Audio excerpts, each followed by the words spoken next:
KaraokeBooks. The Adventures of Tom Sawyer. Written by Mark Twain. Introduction by Daniel Pratt. Illustrations by Vladimir Makovski. Chapter 8. Tom dodged hither and thither through lanes until he was well out of the track of returning scholars, and then fell into a moody jog. He crossed a small branch 2 or 3 times, because of a prevailing juvenile superstition that to cross water baffled pursuit. Half an hour later he was disappearing behind the Douglas mansion on the summit of Cardiff Hill, and the schoolhouse was hardly distinguishable away off in the valley behind him. He entered a dense wood, picked his pathless way to the center of it, and sat down on a mossy spot under a spreading oak. There was not even a zephyr stirring. The dead noonday heat had even stilled the songs of the birds. Nature lay in a trance that was broken by no sound but the occasional far-off hammering of a woodpecker, and this seemed to render the pervading silence and sense of loneliness the more profound.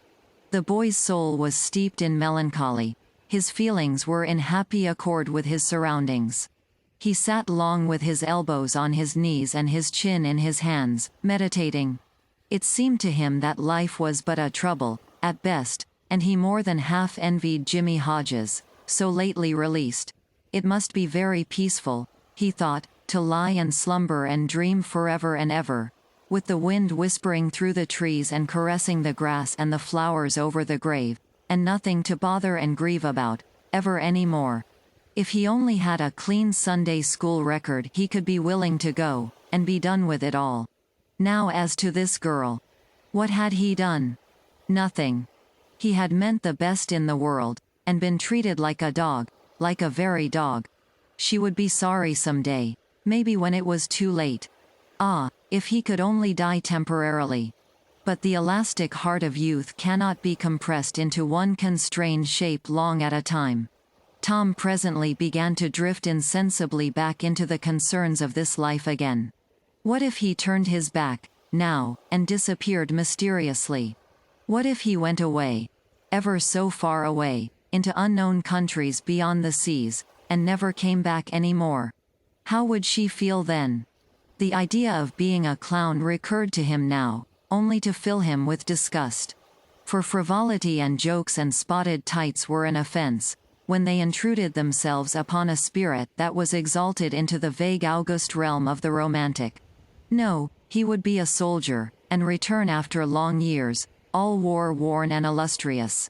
No, better still, he would join the Indians, and hunt buffaloes and go on the warpath in the mountain ranges and the trackless great plains of the far west, and away in the future come back a great chief, bristling with feathers, hideous with paint, and prance into Sunday school, some drowsy summer morning, with a blood-curdling war whoop, and sear the eyeballs of all his companions with unappeasable envy. But no, there was something gaudier even than this. He would be a pirate. That was it. Now his future lay plain before him, and glowing with unimaginable splendor. How his name would fill the world, and make people shudder. How gloriously he would go plowing the dancing seas, in his long, low, black-hulled racer, the spirit of the storm, with his grisly flag flying at the fore. And at the zenith of his fame, how he would suddenly appear at the old village and stalk into church, brown and weather-beaten, in his black velvet doublet and trunks, his great jack boots, his crimson sash, his belt bristling with horse pistols, his crime-rusted cutlass at his side, his slouch hat with waving plumes, his black flag unfurled, with the skull and crossbones on it, and hear with swelling ecstasy the whisperings, "It's Tom Sawyer the pirate. The Black Avenger of the Spanish Main." Yes, it was settled. His career was determined. He would run away from home and enter upon it. He would start the very next morning. Therefore he must now begin to get ready.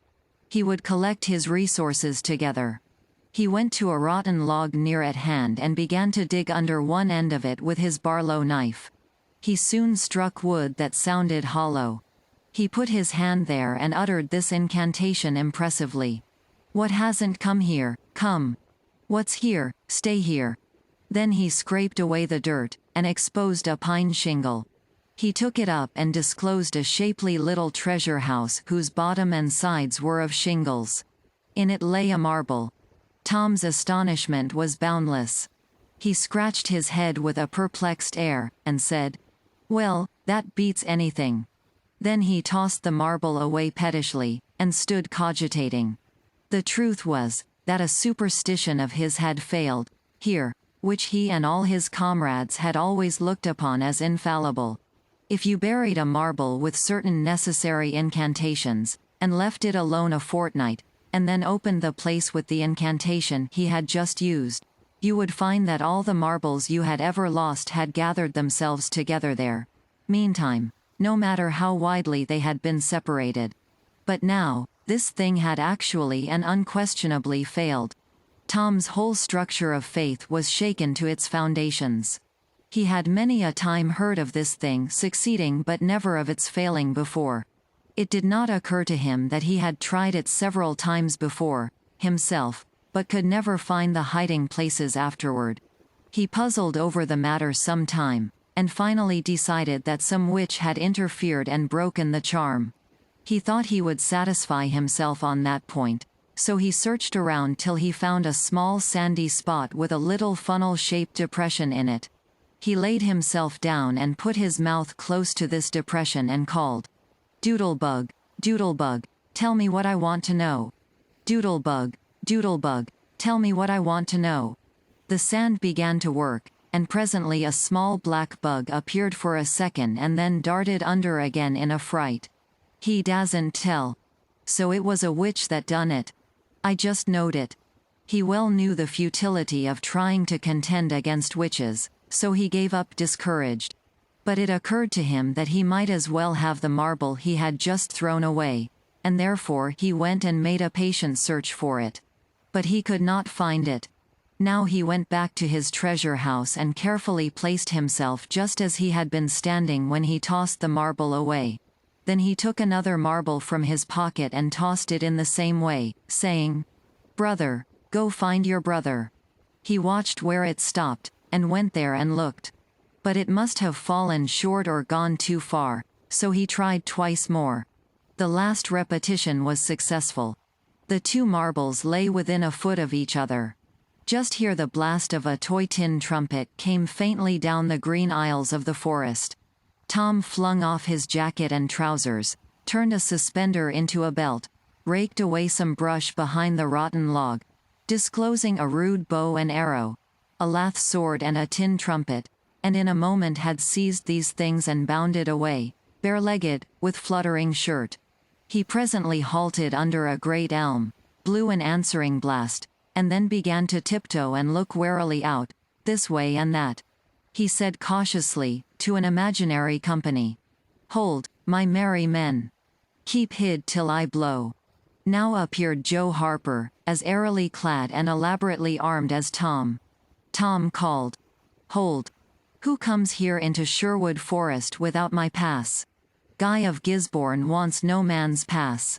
Who art thou that dares to hold such language?" said Tom, prompting, for they talked, by the book, from memory. "Who art thou that dares to hold such language?" "I, indeed. I am Robin Hood, as thy caitiff carcass soon shall know." "Then art thou indeed that famous outlaw? Right gladly will I dispute with thee the passes of the merry wood." "Have at thee." They took their lath swords, dumped their other traps on the ground, struck a fencing attitude, foot to foot, and began a grave, careful combat, 2 up and 2 down. Presently Tom said, "Now, if you've got the hang, go it lively." So they went it lively, panting and perspiring with the work.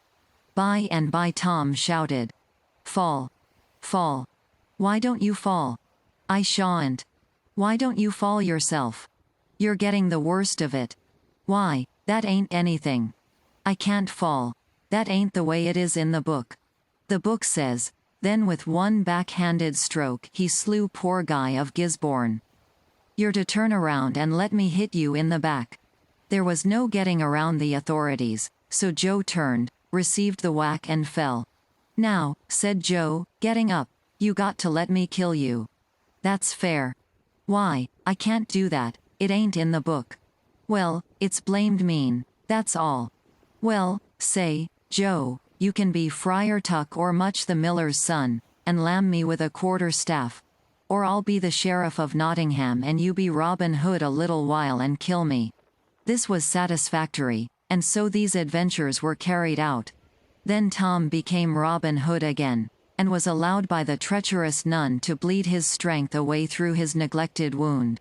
And at last Joe, representing a whole tribe of weeping outlaws, dragged him sadly forth, gave his bow into his feeble hands, and Tom said, "Where this arrow falls, there bury poor Robin Hood under the greenwood tree." Then he shot the arrow and fell back and would have died, but he lit on a nettle and sprang up too gaily for a corpse. The boys dressed themselves, hid their accoutrements, and went off grieving that there were no outlaws any more, and wondering what modern civilization could claim to have done to compensate for their loss. They said they would rather be outlaws a year in Sherwood Forest than President of the United States forever. KaraokeBooks.